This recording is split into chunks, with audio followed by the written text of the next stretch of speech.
I have been so impressed with DRX's team fighting, and their macro has been really good as well. A lot of teams, when you think about their identity, you think, okay, this team is a dive team, this team is a late game team, this team is a team that plays through X player, right? And with D+, it has been Showmaker and Smash, right, that they play through. Yep. For DRX, recently, they figured it out. They play through Jiwoo. They like to play through that bottom side. They want to put all the resources into him, and it is working for them despite the loss in that second game. What do you think about these two rosters as well? Like, in terms of our expectations coming into this season, D+ looking much stronger, right? The Smash pickup was insane. You still have that core, well, some of the best talent that came up last year, Lucid and Shiu. Well, Lucid year before, obviously. But this roster for DRX is just, something's happened with the coaching staff that they've turned this into a insane, fierce machine. And from everything that we've seen out of Joker as well, the way that he handles his players is just kind of fantastic. It's been really great hearing sort of his responses to not only losses but wins as well, and how they can then use that to leverage more success without putting too much pressure on the players to succeed. We know that Andal has been, you know, at the forefront of that, right? The amount of pressure really getting to him, but it looks like that has not been something that's been an issue here, and we've seen downward trends for Andal even in the LCK Cup, but he's bounced back so much quicker than before. And speaking of bouncing back, a Rise first pick is going to feel real nice as we are here in the draft for game number 3. Now the obvious counter pick is the Cassiopeia here for Showmaker, since it is available. Yep, has already played it to quite good effect as well. What kind of jungle setup do we have as Varus is also Oh god, Varus is up. Now this is not as strong as it was on the previous patch in 26.2, where it was a very strong flex pick as well as being broken itself, but still a very strong pick that Smash will grab here and can dominate the bottom lane with. But is it just going to be Cassiopeia, or does Showmaker have something else in mind? In terms of jungle picks here, the Mundo and the Zahin in the pool, so much is left up, and they'll actually grab the Nocturne. Nocturne's a really interesting one. We do have Vi Pantheon and the Jarvan all banned away, and so the jungle pool has been somewhat thinned. We'll see where Willer is going to go. I'm hoping that it's not a Yunara. That's all I really have to say about that one. As Sivir is going to be considered first. Of course, Sivir into Varus has been a pretty standard response, and also Sivir is something that Jiwoo has found a fair bit of success on in the past. Had some roughy games as well, but otherwise has been performing very well. As Renekton there for Rich, picked blind. Spell Shield is great into Varus. It's actually, you know, good into Paranoia as well, but it is just, to me, I look at this draft and I go, okay, so they're like, all right, Jiwoo's going to scale, and I'll see you in the late game. And the Renekton's going to get us there pretty safely blind in the top side. And we have some rotational power with this Rise pick, as it will be Shiu to take the K'Sante. We talked about this in our key points earlier about how this pick is so pivotal for both of our top laners. Instead, they pivot to the Alistar and basically just saying, all right, it's a Sivir lane. We don't need to pick a range support here and hard focus this lane. Instead, we'll just get a bit of a front line. Yeah, I do think that they can run into some issues with something like a Lulu picked up on the other side, but that could be banned, as we do have the Rakan taken away first. See what DRX are going to focus on here, as I think the top lane is probably where they're going to be looking. I think a K'Sante ban would be good, because that means the Rich could possibly make it 5-0. Cassiopeia, ban on that one. You just go Cassiopeia, K'Sante. It feels incredibly safe. Now, Alistar's great to Sivir because of the Spell Shield interaction, but closing the gap, getting in there, not always as easy as it looks, especially with AD carries doing so much damage on patch 26. Lee Sin. Okay. Lee Sin has been a little bit flavor of the month. Really with, of course, Raptor and Pioshik both having a fair bit of success on the champ, as Anivia also taken away. So Lulu's up if DRX do want to go towards that one. And the K'Sante is still there as well, and I imagine she was just happy to pick it up. I'm really curious about Showmaker in this one, though, because there's all the main pairing Nocturne champs are gone. Like, you don't have the Orianna, you don't have even Zoe. Silas obviously gone. Aurora is gone. So they're using this, they're obviously going to pick K'Sante, but I think they're using this time to talk with Showmaker. As you see, she was quite silent. See what they end up getting here. As for the support, and there's a few different things you can go with here. Any range support like the Lulu mentioned. Oh, that'd be fun. Actually kind of works here too. And we just mentioned Pioshik as well. Kind of interesting that the Kindred would then be immediately hovered. 80 damage feels really good. Willa, where are we going? What are we doing? Hover and some Olaf for the moment. Let's see whether they do lock that one away, as it looks like that's the decision that is made. And Olaf jungle. It's been quite some time. I think the last time that we was speaking about Olaf jungle was the Redemption Olaf jungle that Kanavi made popular. As Poppy a consideration as well, as Andal will be picking that one up. It is kind of a free time to collect a Poppy. With the fact that there is only an Alistar on the other side, it will mean that the DK bottom lane should still have priority because Poppy doesn't offer that much, but the amount of value that you will get into the Alistar especially, but the Cassante as well, and depending on what Showmaker plays, something there as well. Here's where we get the answer to that question. If it's something that's like a Victor, I think I'm not too thrilled about it, to be honest. It's very difficult to play this into the composition here of DRX because right now for D plus Kia, and it may even have to be on-hit Varus here for Smash, but this composition, you have a Cassante, you have the Alistar, you have a really strong front line, you have Engage with this Nocturne, but it doesn't have easy follow-up, right? You can go into the back line and then what? You know, there's a lot of bodyguards here for Geo, a lot of bodyguards for this very difficult to kill Ryze anyways. I think the call to ban the Cassiopeia made a ton of sense. Banning the Anivia a little bit less so, but it fits the same sort of identity of, okay, we need some more scaling damage than just this Varus. And they read this really well. The Victor and the Varus will just get run down by the Olaf so easily. There's just not much you can do to stop him from getting into the backline, and that allows the follow-up Machine Gun Ryze and Sivir in the late game to do so much damage. Yeah, I really like this draft here for the side of DRX, and I think it's once again creativity ruling out here. All three games we've seen it's been on both sides, and this time I think DRX really got the better edge. Yeah, I also feel like DRX have been very good at drafting for easy execution. And that has happened once again. Like, this composition is so much inherent damage. With the ricochets that are going to be flying around, dealing with the Olaf is almost impossible. As you already mentioned, like, the low mobility of these damage dealers is going to be an issue unless DK can get off to an absolutely unimaginable start. The problem is, even then, they haven't been able to close things out. Let's get into game 3.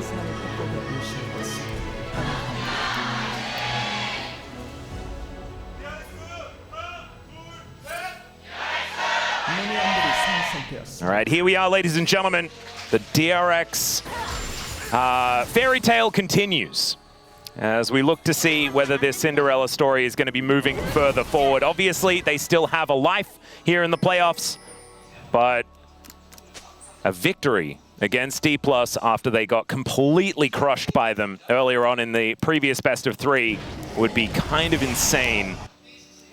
Both junglers starting top side, which is unsurprising in this meta.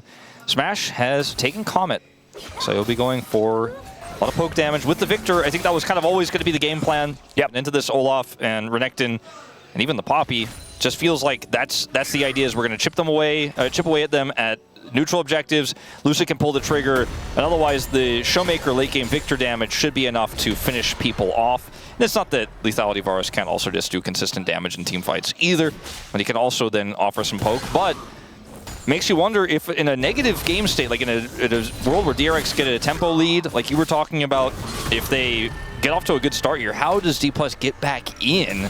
Is the really concerning question that I have. There's so many ways to kill a Varus, right? The weakness of Varus is you get on top of him, you close that gap, he doesn't really have escape tools, he dies. He's very squishy, obviously, and there's a lot of damage if he is left alone, but Olaf can just run towards him. They have this Renekton, and the Poppy can split up the team composition of D+. D+'s comp, if they're all 5 together, incredibly strong, but if 2 of those people go flying to Narnia, it's a little bit different. Yeah. And I think Andal is going to be a huge proponent of this game. We have to remember, he was on karma duty in the last one, right? Wasn't able to be the Andal we know and love. Starting fights, making things happen. And obviously, Poppy is not necessarily Nautilus, but you can still be an absolute game changer with that ultimate. So we'll just have to see whether he is going to be able to find it. She is bearing the brunt of Rich playing Renekton, hitting level 3 and feeling fantastic on the Crocodile. The hit to phase rush is going to impact UCal a lot in this game, especially if Lucid is going to be playing around that mid lane a lot. He's just not going to be able to get away from those ganks as well, get away from even, like, for example, the gravity field as well. So that is a big consideration. He went for the Ghost, which will help a lot, and is, I still think, the correct choice for Ryze, but it means if he gets caught in sides by this Nocturne, you know, when Ryze wants to be pushing, wants to be setting up for a Realm Warp collapse and controlling those side lane waves. Okay, Andal? Yeah, going to push Showmaker back here as Yukal doesn't like it whatsoever. He's just going to clear out the wave. As this was a classic answer to Rise, actually. The Victor has been picked into this champion many, many times. Can outrange, feels very good in lane. But it's just what Victor does sort of later on, and the fact that he doesn't have the ability to stop Olaf from just kind of walking up and killing him unless he's incredibly far ahead and can just kill the Olaf first. I think a lot of this is just damage checks. That's kind of why I was feeling like maybe if Smash went for on-hit, he could help the Victor kill the Olaf, and just they're like, okay, we're not going to have any peel for this Olaf, we just kill him instead. Just shoot him. Yeah. But see how this does end up going. I like the Victor more than Talia, which has until very recently been the response that we've seen to the Rise when Cassiopeia is not available. I definitely agree with you on that front. Steadfast Presence is going to be very frustrating. Just the first example of that one, as Andal does show he has access to W. Yeah, it does it like the last possible second there as well. Gets the heal out of career. All right, Shiu actually winning back on that trade, but misses the Q. Now has to deal with these minions. As Rich, he's going to go for his back. And actually, looking up towards that top lane, it looked like Shiu was trading well, but unfortunately, he had already teleported. Rich hasn't actually done so yet. And so even though it does have that Bramble Vest, feels great for the Cassante. Full health here for Rich as he comes back with his Phage. Just going to be continual Sivir pressure down here on this bottom side. Varus not doing enough damage early to get a tempo advantage, and Gio was able to get that free back early to grab the cull, so he's feeling really nice in this laning phase. Korea, not so much, just taking Beyblades to the head. As Showmaker does get put in the rune prison, but isn't otherwise too worried about that. I like that there's not really a gankable lane. Andal with the rotation of Jiu back to base. Okay, well, there is a teleport here on Smash as Korea looks for the trample, but does not quite get it. Okay, it doesn't get the stop on Jiu. But I like how both Willer and Andal, like Andal in that first back for Jiu, and then Willer in that pass in the middle, and just like, yeah, Yukal, I know it's a little tough. Just gonna throw some stuff at Showmaker and make your life a little bit easier, because we can't really gank elsewhere on the map. Just gonna do small annoyances, small harassment to get through this early game. Yep. And the thing is, because that's the case, it's kind of best case scenario here for DK. Because what does Nocturne want to do? Stay in the jungle forever. Until he gets 6 at least. Yep. And Lucid getting closer and closer to that. This Rift Skull is certainly going to help out on that front. And will actually connect it. So there is Paranoia up and available. So where he's going to use it is going to be the question. See whether Rich is maybe a target. If there's an all-out angle for Shiu with that flash. Might be an option there, as he is considering moving towards the Rich side. gotta stay away from that wall. Yeah. Rich now moving over. There is the all-out as Paranoia comes down. And with Dominus there, flash out of the way from Rich, he is going to be able to keep himself alive, but that is big buttons that he does have to employ. Heroic Charge comes in. There's a decent pulverize there from Korea. It's going to be how he has to play this with the Steadfast Presence being such a problem. The gank there is successful. But it does mean that there's a little bit of reprieve here for DRX in terms of dealing with that Paranoia.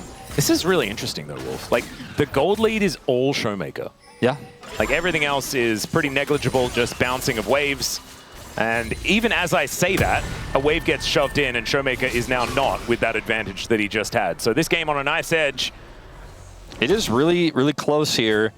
And I think for both of these teams, they both have separate win cons, right? Like, I don't think either draft has the air quotes better late game, but you and I both agree that we think DRX's execution in the late game will be a lot easier. I would agree. And so I don't think necessarily we go, well, it means that Deepos didn't do enough because the execution is easier, but we'll have to wait and see. As no one's made any big errors just yet, which is refreshing for how some play-ins have been so far. Yeah, and Jiu is going to be a huge threat on this Sivir. Smash may not necessarily be as much, right? If a skill shot misses in a team fight, it's such a huge portion of his DPS that's missing, whereas Jiu just needs to be in good position and keep getting these auto attacks down into the front line. That's all he really needs to do. And he does have a Cassante to hit in order to do that, as DRX are looking for the first dragon. And there is a control ward here in the back of the pit, but it's not going to be enough to get DK in there. And that is going to be first rate going on over. So both of the tech dragons going to be our first ones out of the gate. Oh, I like this. Rich was waiting for it, man. He's like, I'm going to use this wave. I'm going to stop your back. Shiu puts his hands on his bangs there. Was not happy with that one. Rich is like, well, that's maybe just a free plate for me. He's going to get the teleport right away, and we'll just back away and say, all right, that's enough for me. Yep. So still good. Make sure that teleport comes out as soon as possible. We'll be getting up there to try and take down these minions. Things very even on that top side. Still a flash there from Xiu as well, as Yukao looking a little worse for wear. As we illustrated earlier, not exactly the most fun matchup for the Rise, but he's farming okay. Grubs will go over here to D+ without a hitch. Rich obviously having the later back and then have the teleport is just going to be behind the curve here. They don't have mid prio. So this is a big win. Dragon went over to DRX. We don't know what Dragon it's going to be just yet. Cloud Soul would be pretty insane for both compositions, but I think for DRX especially, because they have the Sivir Olaf. Honestly, both of these junglers love Cloud Soul as well. It's wild how much you can actually do with that on both teams. And it almost feels like it's an inevitability based on how powerful it could be. Ando's going to clear this control ward, and they continue to maintain. Okay, not quite able to get it, but they maintain a lot of control in this bottom 2v2. And let's see what happens in the next fight, because both teams have kind of avoided flipping the game early, which again, advisable. I'm glad for it. Like, that's evolution for DRX as well in this exact matchup. Games were thrown prior to this. So we're in somewhat uncharted territory, as an even game state is not what we've seen, because we've seen DK with an advantage every single time at this stage of the game. We've seen a lot of fighting as well, right? Like, we had like a killer minute at 9 minutes into the game in game number 1. And now we haven't had a first blood just yet, and we're about to tick to 10 minutes. Deep Ward does come on through. Make sure that Willa has access to the enemy jungle. Let's see whether that means Showmaker is in trouble, as Xiu going to try and fight against Rich. But you know, when we pan the camera to the top lane, nothing is going on. Yeah, not really. Rich is like, all right, you hit me, and then I have my empowered Q, and I heal it back, and we move on. Bramblevest is going to feel like a nice little tech here, the standard into the Renekton. Is Ando finally going to get that ward, it looks like here, and they will maintain control, but there's no objective to take, so what does it really mean? It means they can get a back, I suppose. As that call's not quite done, I think Ju is going to look to wait and... Korea has to pop the ultimate. Split recall there. Yeah, not quite working out. It was not the timing, as they were still there. She now looking for a bit of an angle, but more plates are going to go down, as DK will move to a bit of an advantage based on that. Lucid is pinging here. He needs help in the jungle. Oh, Chains of Corruption go wide. Looking for Andil there, as Willa will be able to move on over. There is artillery available for DK, but not too much more. But they're not going to push their luck, and DRX will just back away. Had so much control for DRX in that jungle. I think trying to take a fight there was not going to work out, as we saw multiple pings from Lucid. He was like, I need some help if we're going to take these camps. And Chains of Corruption just being tossed out. Blind doesn't hit. If it had, it might have actually given them some of an edge there, but it wasn't enough, I think, to even do anything. And now he doesn't have it, and Ando's just on the roam again. Yeah, not a massive cooldown.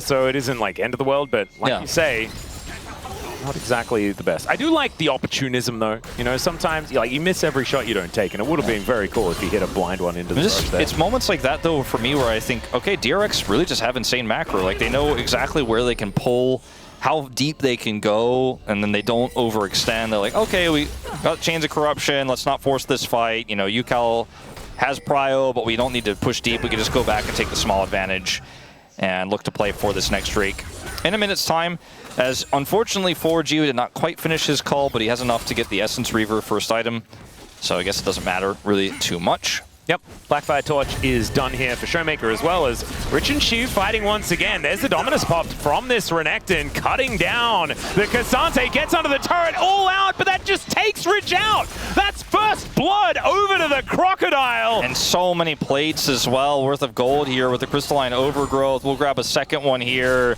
No 5 health this time, Wolf. Rich is actually able to take it. Yeah, Rich just having such a series. Even though on the Aurora, obviously, it had a lot of issues and fell far behind in that game, but in the early laning phase, it did quite well. This is a big deal as well. The relevance of the Renekton is going to be in question later on in the game, right? Is one of these champions that does fall off. But Xiu teleports top lane. Rich could TP to Dragon if they really want to force this fight and grab double Dragon to have some longevity here to scale with the Sivir. But frankly, with the control they have over Dragon, I don't think they need it. Rich is just going to take TP advantage and walk back, and Ando can hold the door. Well, there's the teleport to come through. Smash buys some shoes. There's the Drake take as DRX are looking for a little bit more. Chains of Corruption go wide once again.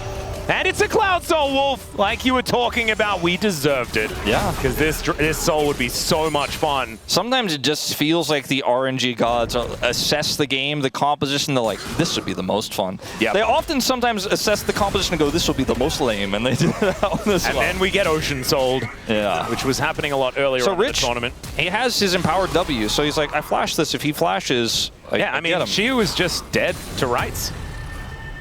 At least force Rich to flash. As Lucid, where are you going? Oh dear. He's going to have to spell shield something as Showmaker looking to move his way over, but there is a Realm Warp, and that should be a dead Nocturne. Down he will go, but there's a piercing arrow as the Olaf is going to be traded. Now, Korea moving in. There is going to be the Keeper's Verdict to get rid of Smash, but Showmaker is still so scary, and he's got a cow to back him up. The Rise just has to back away. Yukal really struggling in this series, to be perfectly honest. I think Showmaker is putting him through his paces. Not going to die or anything like that, but this pressure is absurd. Yeah, it felt like it was a big flub for D+, but how they played it and the follow-up ended up making it feel totally fine, in fact. Yeah, it made some sense in the end. But at the end of the day, it's a trade of 1-for-1. Herald is up in 30 seconds, and Willer will have his steel caps and will be rushing over, I think, to contest this, because this is a fight that I think you absolutely want to win if you are DRX. You want to get that objective. This is just Lucid. You know, we didn't see exactly how this started off. Yukal has the Realm Warp here. They blow him up, but now he's on the wrong side of this fight, and then Smash shows up here, and there's just no peel. So the Olaf goes down. The ultimate here from Andil at least allows Yukal to get out. I don't know if it really even mattered, frankly, but I was able to at least push the Varus away. But Herald's up, and this is, I think, for DRX, what opens up the mid lane and gives you so much more space as the Sivir to farm and get towards the late game you want. Well, we'll see whether that is what they're going to be able to do, because I think this game is firmly on the back of Jiu. And Rich has the teleport advantage, so I think they should absolutely play through it. Ooh, Rift Herald. That's looking like it might be the next port of call. I mean, like, has ulti back again. Jiu is Sivir, so he's like, I've got mid-prio.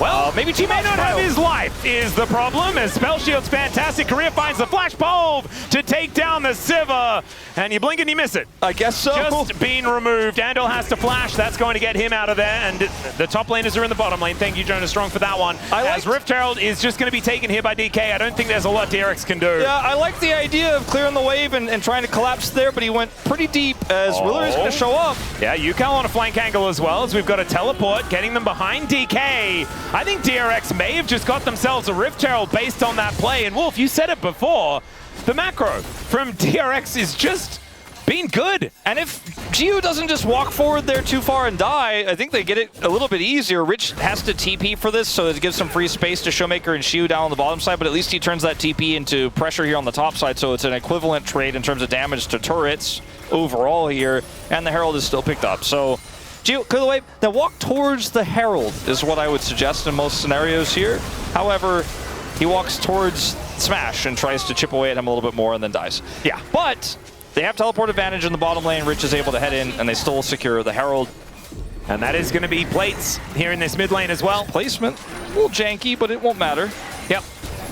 Well, that is going to get a bit of money over here, as Willa could be in a little bit of trouble. Death rate flies forward, but Showmaker is not going to follow an Olaf into the darkness. No, certainly not.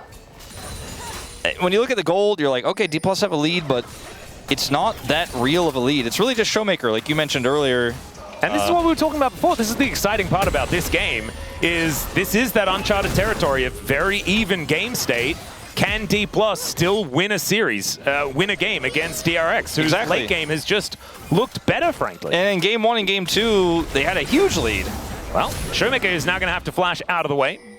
That is going to allow him to escape the prison of runes. Yeah, Oh dear, we've seen this movie before. It's not great for Shiu, who goes all out pretty early on in this fight, gets a big old shield.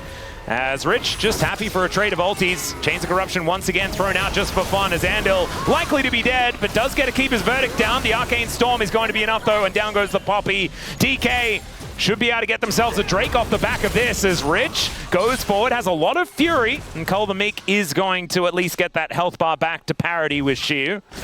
These top laners just been fighting constantly this game. He's got the gauntlet, but he also has the cleaver. So it's like when Conqueror procs, both those top laners like, I'm not sure if I win this. This is actually quite tight. And then Rich gets all of his fury to max out there on the empowered W and the empowered Q. He gets the heal, and he's like, I think I'll walk away from this one. This here, your 80 carry just isn't anywhere close. I think this is a turret you have to give if you're DRX. Even though Andil was miraculously able to get the Poppy ult off, it really means nothing in the grand scheme of things. So probably should have been willing to give that turret. They do keep it despite the loss of the Poppy. So we'll see if that ends up being relevant as we look for potentially sole point for them in this upcoming fight. Yeah. This is going to be a huge deal. Of course, DRX not exactly under too much pressure to collect this one. They'll have other opportunities if they want to just play it safe and slow. Showmaker is so much more relevant than UCal right now. And Korea, not that relevant himself as he is moving too far forward. Holds onto the ulti, but that health bar is looking pretty low. Showmaker just can't get access to this fight, though, despite him having those 2 items to Merc Treads upgraded and 7-stack Rod of Ages UCal, who's a level down. Guess it doesn't matter. Well, DK are still going to move forward, as Willer is there towards the south of this fight. Rich moves up, gives that information over, but Chiu is in position as well. Level advantage for the Crocodile, but doesn't have a health advantage right now as he blast goes his way in. Cheeky little Q there, but Chiu, you can see he's just a brick wall. DRX have the Drake advantage. They don't have to hard force. They're just slow playing this. Yep, well, now you've got Chiu looking for that advantage himself, as now Andil does charge him into the wall heroically. This is exactly how D+'s comp works when they're all grouped. They have a front brick wall, and Smash sits behind it and does damage. Showmaker still, though, has not been able to join this fight. Yeah, mid lane control for DK is going to be there as he does manage to take down that minion wave. So there is a priority lead for DK. They're going to now push forward as DRX were looking for it here. Shiu is going to get pushed back, but he's lit on fire. Not sure whether he really minds too much about that. Showmaker is just trapped in the bottom lane, and this is now a 5v4, and they get Prio on the Dragon. Slow and steady wins the race here for DRX, although Andil a bit far forward. Yeah, Showmaker moving over, and DK, I mean, they're going to give up Cloud Soul point. Keeper's verdict is going to not quite work out here as the Realm Warp is very aggressive. It delivers the Poppy, and they get on top of Showmaker. He's blown up in an instant.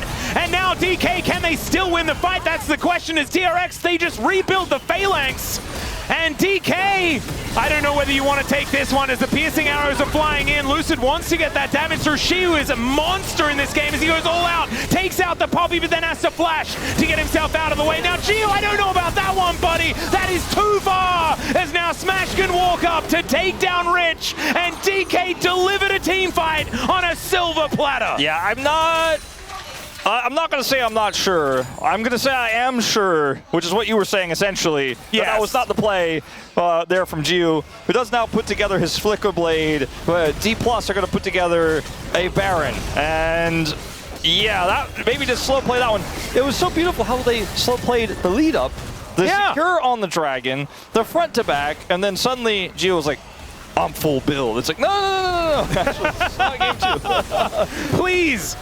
Yeah, no, he in melee range as a Sivir is not really what you want to be doing. And now DK are going to very comfortably take this Baron 21 minutes into the game. It's a position with the Dragon lead here for DRX where there's definitely some play here, but I think given now this fight win for D+, again, game 2 notwithstanding, they should be able to really get a massive advantage and further this. Now, there's a great play on the Showmaker here. However, Chiu, you know, at this moment, they're in a great position. Just kite back to say, look, okay, we've got this one under control. They don't even have to force the fight onto the Cassante, but they're able to put Gio's health bar low, and then Gio watch him. Oh yeah, the all-out pulls Andil back. But here, yeah, no, you don't need to walk blindly into the brush. I just don't understand it. I don't understand it. A rush of blood to the head, Wolf. It is something that has taken many a player. Yeah. That's a big error, though.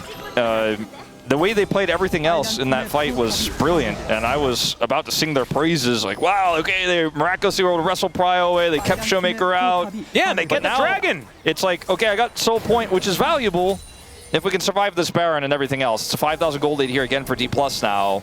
Navarre's 2K ahead. Yeah. And he's got Cyrilda's done as Career is going to interrupt the blast cone there as Rich moves his way over. Smash cannot actually enter the fight as finally he hits an ultimate at least as the paranoia, but the delivery onto Andil as he takes a buckler to the head and dies. That is just Lucid down, but you can see these health bars on DRX are very low. That's actually going to pull back the tempo quite nicely here for DRX, to be honest. Honestly, they handled this again well. It's the punish place for DRX, man. It's just so consistent. Like, okay, you guys think you can be here, we will catch you. Andil's often the one who starts it off, right? He's like, okay, this is an illegal zone. You're not allowed to be here. But in this case, blast cone denied, but Rich gets into the flank. Smash is like, I really want to layer damage in here. I really want to get access, but Lucid dies first here. Has to ult, but just dies. He didn't really have a great place to ult to get out, so he decided to go for the Poppy and dies. And then this is just a lot of Baron time lost, you know? And it's a Sivir on the other side who's got great wave clear. That's kind of the name of the game for Gio. He's like, I wave clear, I survive, we go to late game. I try to win the game from there. Yeah, I think DK would have much preferred to have the Drake as a prize for winning that team fight. Instead of this Baron where the Rebel Baron power play is sitting at 1,000. It's not exactly the largest. If they do get some access to these turrets, then there is going to be an opportunity as now Smash moving over. Another Chains of Corruption goes wide as Andil dealing with Showmaker and does take a very large piercing arrow to the head. And this Baron is still active for 15 more seconds, but doesn't quite look like they're going to be able to break these inners. This one's full health. Yep. Doesn't have overgrowth on it. So that's the last hurrah, this last cannon minion here. Couple of plates though. So that's a bit extra of the money, 1,400. That's just 1,400 though. That's practically the old base Baron yeah, true. gold. Well, Gio is taking way too much damage here. Maybe DK are going to realize that they don't actually need a Baron because their comp sieges ridiculously well with the amount of extra range that they have. Not sure if Gio, what was going on with his spell shield there, but he did just take the damage. And as a result, we'll have to back. 20 seconds till this Dragon.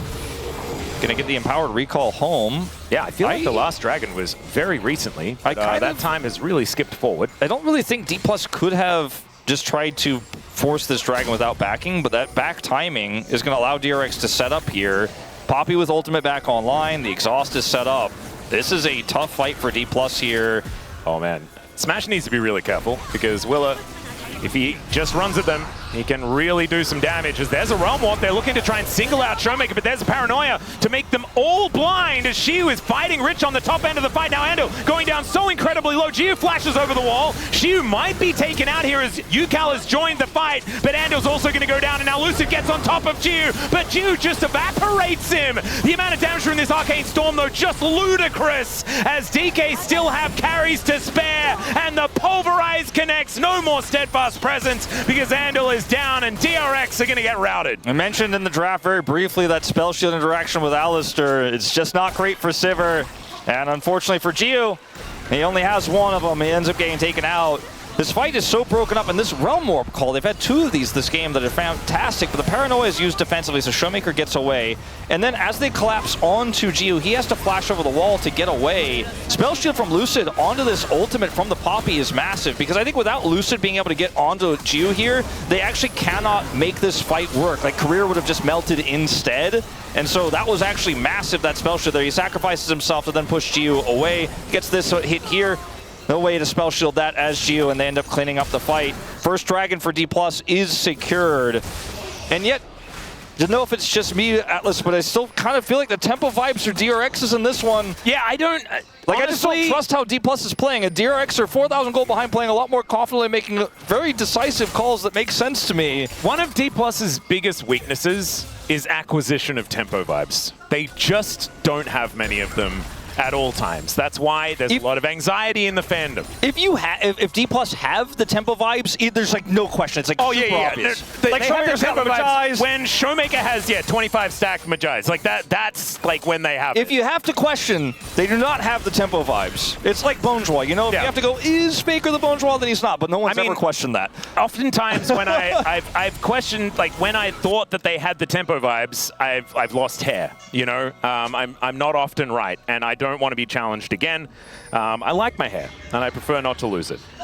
And I mean, this game, Actualizer done now for Yukal. Like, he was a whole item down, and just given enough time, he's a huge damage threat. And these frontliners just melt, and the Varus can't do consistent damage necessarily. That's kind of why, in my opinion, despite the 3,000 gold deficit, we're watching Smash hit a big Q, charged up, and then she was like, okay, cool, I kill the frontline now, and Smash can't really compete with my damage.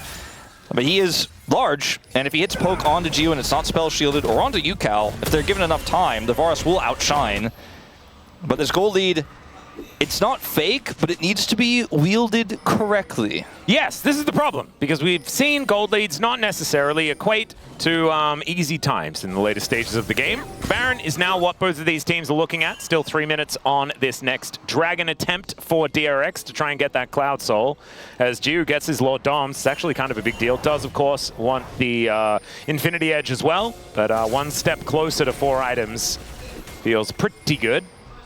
He's also going to cap out higher than Smash, so even though he's down by almost 3,000 gold, as the more money comes in for the Sivir, she is later on in the game just going to have better items. Yeah.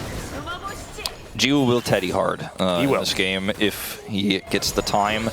And the fact that they got the Dragon lead buys them that time. And Barons are not as big of an issue when you have a Sivir and a Ryze on your team, because you have insane wave clear to mitigate that and just buy time and farm and look for that later, more impactful team fight. And Elder isn't a win con for D+ either, because it hasn't spawned. Yeah. And won't be for a while if they keep getting dragons, obviously. So. And they want to be denying the soul, because otherwise they won't win team fights, because Gio is just going to sprint around way too fast after pressing his ultimate button, as we've got a bit of an all-in here towards the bottom side. Rich's Sterix helping him out very nicely, as the Realm Warp is going to make it unfair, but there is the Paranoia as well. Rich having to flash his way out as Yukal. He has decided he is fully committing to trying to kill this Cassante, and unfortunately, Showmaker will say no. I think the call from Rich was Realm Warp on this, okay? Like, that's very obvious, right? You could see it on the minimap, Yukal's running down. They're clearly communicating that, but why are we tossing away all of the potential tempo challenge for Baron for trying to get a solo lane kill onto the Cassante of all things when TP is up for Showmaker? They got his TP.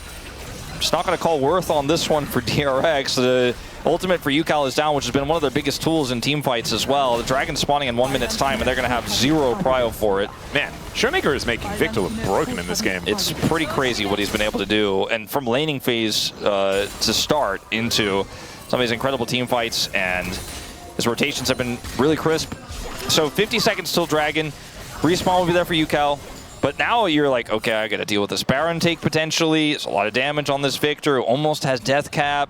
And you got to juggle all of these things all at once here, while your Ryze, by the way, doesn't have teleport and even doesn't have Ghost in this case. So really, really hurts that Yukal doesn't have Realm Warp. We'll have it back pretty soon here. And it looks like D+ are not going to threaten this Baron take just yet. Yeah, I think the Dragon going to be that little bit more important here for them, as Andal, there's not a whole lot he can do into Lucid, as Willer is going to move on over. The rest of DK, they can move the cavalry in though, and I don't think Andal is going to be feeling too good about it. Death Ray does go wide. As the smite comes in, they want to try and get this, as Realm Warp going to get Andal out of there.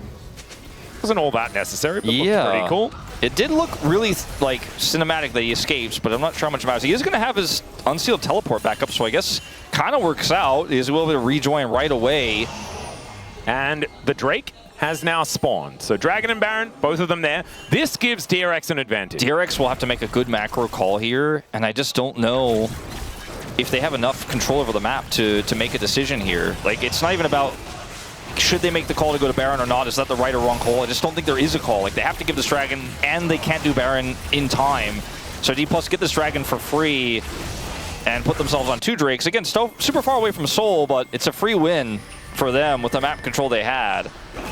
And I think that, you know, some of these very aggressive positions for Andil and crew, Yukal's ults, not working out. Paranoia going to come on through here as Lucid, able to mitigate so much with that spell shield. The piercing arrow goes wide, and Andil is Poppy, and so he actually lasts way longer than he has any real right to, as the gravity field goes down, and that is going to deny the follow-up. But Shiu actually takes so much damage from there, and Andil just kind of shrugs it off. Yeah, Andil is like, I'm Poppy, I'm support Poppy, but your lethality bars doesn't trying scare to back me. on a ward. There's a teleport in as well, as in goes the Olaf. He does get exhausted, but he doesn't look that tired to me. As the all-out comes through, Shiu lasts a little bit longer than you'd expect, but with the Ragnarok running, there is no worries there from those chains of corruption, and DRX now have the inside track on this Baron. This front line is completely broken now for D+. They don't really have a great way to fight this one out. Realm Warp? Yeah, there's the Keeper's Verdict, gets rid of Smash. Their heroic charge is not going to do too much to Lucid, as the Arcane Storm is doing a lot of work. Paranoia now down as well. I don't think he wants to go in. Lucid does decide to pull the trigger. I'm not sure about it, as the rest of DRX are just going to walk away.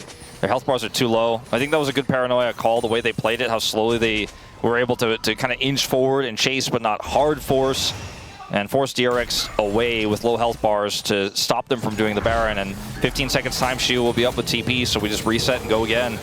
This game, though, we're getting closer and closer to Big Sivir territory. Oh, no, but it's Big Victor territory as well. Yeah. This is like the end of Season 2 of Arcane, you know, like this guy's starting to take over. I do wonder, though, with the Rise as well in tow, is the Scaling Victor, I mean, Showmaker's been playing an incredible game individually. Is it going to have the same impact?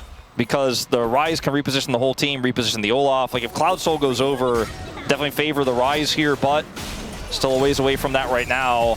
Yep. This game is so close. I need to take a moment to apologize to Chronicler for spoiling some of Arcane Season 2 there. It's not really a spoiler. Like, we kind of knew that it was going to be about Victor moving on, and he gets a bit scary. We don't know what happens after that, okay? So it's not fully spoiled. Sorry about Chronicler thought he turned into a Zealot based on the updated profile picture for Victor. Chronicle was a big StarCraft enjoyer, you know. I mean, he was actually, you know, like that's what he got brought up on. So I think that's a really good call. So we apologize for that one on behalf of Riot Games. Okay, let's see what DK can do, or what DRX can do to try and wrestle back some control. That's a great pulverize though from Korea, as the Steadfast Presence was a little bit too late. The Unbreakable Will there for Korea, but he is going to get expelled from the fight. Does now mean that Keeper's Verdict is on cooldown. Support Ultimate's traded, but D+ not in a confident position to start up this Baron. And I wonder, could they, if they just cleared this mid-wave and played through the Victor damage, maybe they could look for a turn, but without their Alistar and their Alistar without ult, even if he stayed, it's really difficult to play out. I mean, Shiu is just so large. Yeah, and this Olaf has not really gotten the value we discussed, because we got to the late game without him being able to run down Smash, so Showmaker and Smash just kind of kill him, as we discussed, if he runs at them. So they have to play it a little bit more subtly. Big pickup here for Yukao and for Gio. The IE and the Zhonya's are ready for what could be the game-deciding fight. That's a gigantic spike for the Sivir. As DK, they have to be so careful. I mean, Paranoia has to be used now every single time onto Gio to make sure that as many cooldowns go down and Showmaker and Smash have a chance to kill him. Crazy that both mid laners are basically at item value parity, despite Showmaker having this lead the whole game. The Rise is certainly going to go toe-to-toe, potentially in a team fight. Yeah. And this late game, he's been getting into side lanes and making stuff happen. Smash has really dominated this mid matchup, so the wave clear of Sivir that often gets you guaranteed prio just hasn't mattered, because he just keeps hitting these charged Qs repeatedly onto Gio, forcing his spell shield, and if he doesn't have it, just has to back away. That means prio goes over here with Showmaker also controlling the side lane here in the bottom lane. And D+, in 40 seconds, when that dragon spawns, they need to be in position to deny it, and it's step by step. And their movement speed is really starting to get out of control. If they get 3 Cloud Dragons here, it is pretty insane what they're going to be able to accomplish around the map, rotation-wise even. Yeah. And with the teleport on the Varus as well, they even have that rotational power, so they can clear this mid-wave. Surely D+ get this dragon, right? Surely there's not an incident, there's no mistake, there's no misplay. And so much about DRX is abuse of movement speed, right? Like, that's Sivir's whole kit. Like, that's what Olaf needs in order to be sticky onto targets. If DK could just continue to stack these Cloud Drakes, then, I mean, DK can just run faster than Olaf. And you get slow resistance as well, so the undertow spam is not as powerful. They have pretty strong turn with this Nocturne. I'm not sure why they're not just putting people on Dragon. Oh, well, Realm Warp is going to deliver them into the backline. There's a flash out from Smash as Lucid just trying to get on top of the Sivir. She gets feared, and now Shiu is looking to try and get in. The Guardian Angel is going to get popped as Shiu is out of the, I mean, somewhat threat range, as well as down very low as well. And oh no! Career is just left to be a stake, as now Showmaker gets flashed on by Rich. He needs to run quick. He does have the tools to do so, but unfortunately, it's not enough. As Smash is now the only damage that's left. Xiu trying to keep them interested as Smash getting a little bit frightened as Rich, great sidestep and really good ward that was positioned there beforehand. There's the all-out, but Xiu just says good night to Andil with it. Finds the Q onto Rich there as well, and he's now looking for the extra damage, but Yukao puts him in prison and takes him down.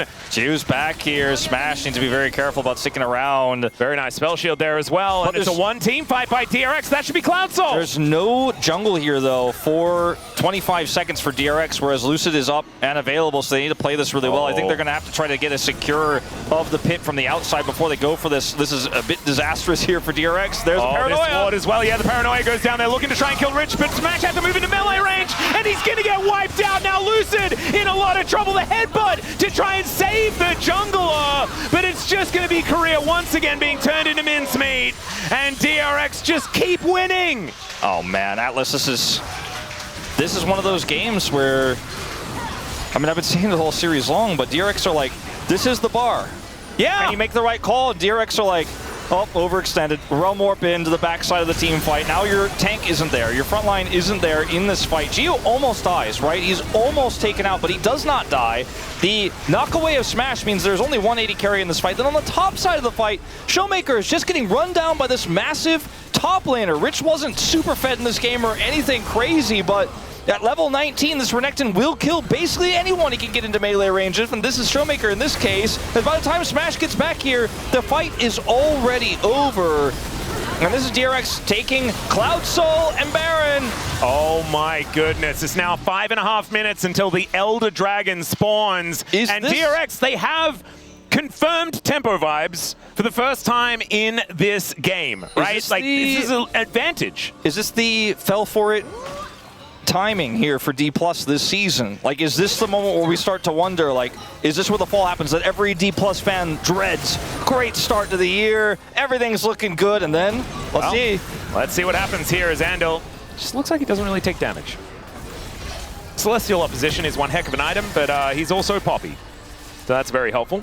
Yukao is getting some free time in this top lane with Baron buff.